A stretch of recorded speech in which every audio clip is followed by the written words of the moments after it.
Et notre invité ce soir est Pierre de Panafieux. Bonsoir. Vous Bonsoir. êtes directeur de l'école alsacienne, située dans le 6e arrondissement de Paris, une école privée laïque, une institution fréquentée entre autres par une élite, fils et filles de ministres, d'artistes, d'intellectuels, c'est vrai. Mais beaucoup de ministres mettent leurs enfants ailleurs. Oui, mais aussi chez vous. Aussi.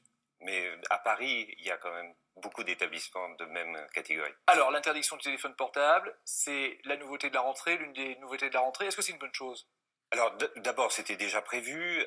Ensuite, nous, je crois que cela fait plusieurs années que le téléphone portable est interdit d'usage, sauf dans certains lieux et en classe, parce que ça peut être aussi un outil pédagogique. Et par ailleurs, le fait de posséder ou non un téléphone portable, ça ne relève pas de l'autorité de l'école, mais de celle des parents. Et nous n'avons pas à empiéter sur le choix que font les parents. Donc après tout, c'est aux parents éventuellement de ne pas envoyer leurs enfants à l'école avec un portable. Absolument. Mais à l'heure où on défend, et vous notamment dans votre livre Cas d'école, la place du numérique à l'école, est-ce que c'est pas paradoxal, voire anachronique de vouloir interdire le téléphone portable ? Vous disiez vous-même que ça peut être un objet pédagogique. Mais c'est bien parce que la loi ne l'interdit pas. Elle en réglemente l'usage. Et elle dit qu'il y a des zones où c'est interdit.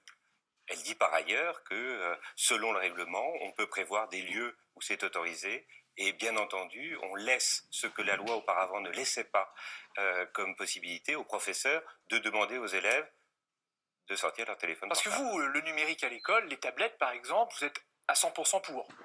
Non, pas à 100% Pas à pour. 100%, mais vous êtes Parce que plutôt ça favorable. voudrait dire que 100% des cours se feraient pour 100% des élèves avec des Mais tablettes. vous décrivez que c'est utile.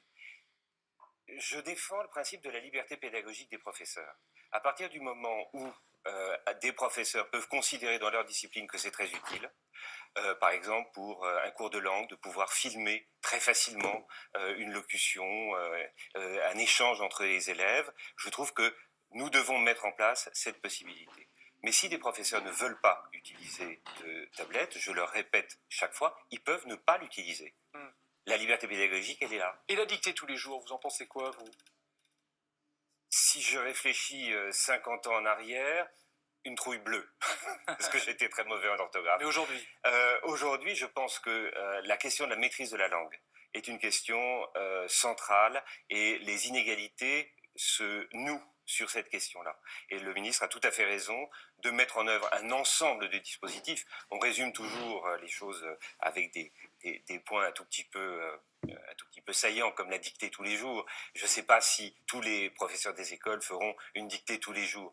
Mais en revanche, ça met l'accent sur l'absolue nécessité de la maîtrise de la langue. Cette année, il va y avoir des tests d'évaluation renforcés, que ce soit en CP, en CE1, en 6e, en seconde. Est-ce que ça ne va pas à contre-courant de ce que vous défendez, vous, l'émancipation des élèves ?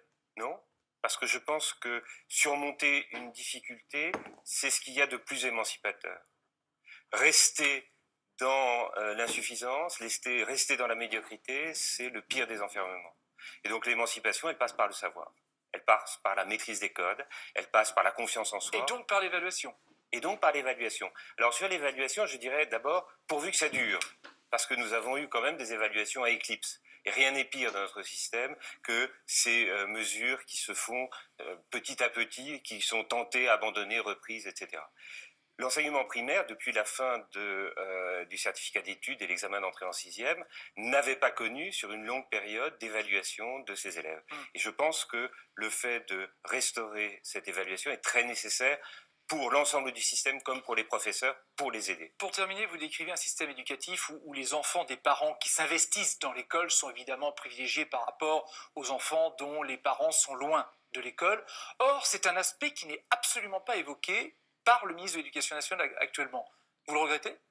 Alors, je le regrette et je trouve que c'est très révélateur de notre approche de l'école. Quand on regarde le classement PISA, les pays qui réussissent le mieux sont soit des pays de culture confucéenne, asiatique, où le respect de la parole du maître est absolu, ou des pays de culture protestante, où le partage de la tâche entre la famille et l'école est parfaitement transparent et parfaitement limpide. Et ça, on ne sait pas encore faire en France. Non, parce que nous avons exclu les parents et nous avons beaucoup de mal à les réintroduire dans l'éducation de leurs enfants. Merci Pierre de Panafieux d'être venu sur notre plateau. Cas d'école, c'est chez Fayard et c'est écrit avec Éric Scholl. Merci.